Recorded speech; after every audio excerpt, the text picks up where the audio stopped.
9th के स्टूडेंटों को अब परेशान होने की कोई ज़रूरत नहीं, क्योंकि आज की इस वीडियो में आपको 6 मार्च के लिए हिंदी का पेपर बताने वाली हूँ। तो देखिए, बिना डाउट के प्रश्नों को देखते हैं और अच्छे से कंप्लीट करते हैं। तो देखिए, पहला प्रश्न होगा आपका। तो देखिए, पहला प्रश्न है, सही विकल्प चुनिए। तो छायावाद के प्रवर्तक माने जाते हैं, तो कौन माने जाते हैं? जयशंकर प्रसाद। और प्रेम वाटिका के रचनाकार हैं, तो रसखान है। और रसात्मक वाक्यम काव्यम परिभाषा किसकी है? तो भरत मुनि की है। अगला आपका, किस जानवर को कभी क्रोध नहीं आता? तो गधा को क्रोध नहीं आता।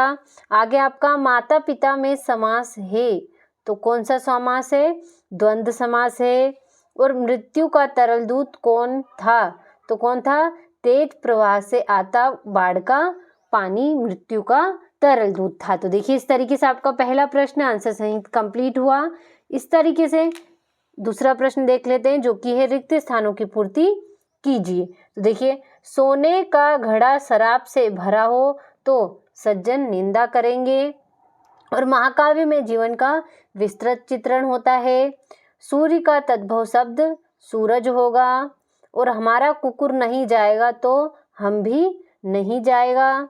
और प्रातःकाल दोनों मित्र काजी हाल में होज में बंद कर दिए गए। और दो बेलों की कथा गद्य की कहानी विधा की रचना है। तो देखिए, इस प्रकार आपका दूसरा प्रश्न, रिक्त स्थानों की पूर्ति कीजिए, कंप्लीट हुआ। इसी तरीके से देख लेते हैं हमारा अगला प्रश्न, जो कि है, तो देखिए, दूसरा प्रश्न आपका, सही जोड़ी बनाइए। तो पंचवटी तो होगा आपका महाकाव्य खंडकाव्य। दूसरा आपका, दो बेलों की कथा, तो इसका होगा प्रेमचंद्र। विद्यालय तो विद्यालय का होगा आपका दीर्घ संधि। पतोहू की पहली संतान लड़की, तो इसका होगा आपका परदादी। और कई अंकों वाली रचना, तो कई अंकों वाली रचना का नाटक हो गया। टोपी तो टोपी का होगा आपका जूता। तो देखिए, इस तरीके से आपका तीसरा प्रश्न सही जोड़ी भी कंप्लीट हुआ। चौथा प्रश्न आपका, सत्य सत्य लिखिए। तो नई कविता में खड़ी बोली में रचनाएं अधिक की गई हैं, तो सत्य होगा। और रस युक्त वाक्य ही काव्य है, कथन आचार्य विश्वनाथ का है, तो ये भी आपका सत्य होगा। और छुरी गया था साला था, तो ये सत्य है। हिमालय दीर्घ संधि का उदाहरण है, तो सत्य होगा। रिलीफ डॉक्टर ने नाव में कुत्ते को बैठा लिया था, तो असत्य। और हजारी प्रसाद द्विवेदी युग के निबंधकार हैं, तो ये आपका असत्य होगा। तो देखिए, इस तरीके से आपका चौथा प्रश्न सत्य सत्य भी कंप्लीट हुआ। पांचवा प्रश्न आपका, एक वाक्य में उत्तर लिखिए। तो न खाकर प्राणी क्या बनेगा?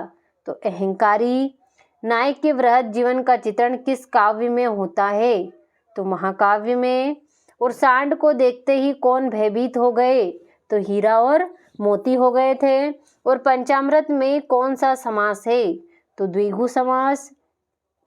जनरल थिमैया का चित्र किसने मंगवाया था? तो रेजू ने। और हजारी प्रसाद द्विवेदी किस युग के लेखक हैं?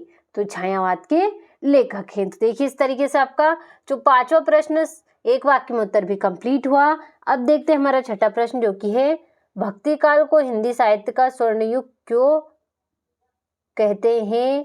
सातवां हो गया आपका, कबीर ने किस प्रकार के ज्ञान को महत्व दिया है? तो देखिए, ये हो गया आपका आठवां प्रश्न। नौवां हो गया। 10वां हो गया, पाठ्य मुक्त और गेय मुक्त में कोई अंतर, ये हो गया आपका 11वां प्रश्न। 12वां हो गया। 13वां। इस तरीके से इन प्रश्नों का आप अच्छे से स्क्रीनशॉट ले और कंप्लीट करिए मोस्ट। तो देखिए, ये हो गया आपका 17वां प्रश्न। 18वां हो गया, संदर्भ प्रसंग व्याख्या। ये हो गया आपका 19वां प्रश्न। ये हो गया आपका 20वां प्रश्न। 21वां हो गया। ये हो गया आपका, ये आपका 22वां हो गया। और ये हो गया आपका 23वां प्रश्न। तो देखिए, इस प्रकार से 23 प्रश्न दे रखे हैं। इन सभी को आप स्क्रीनशॉट के माध्यम से जल्दी से कंप्लीट करिए।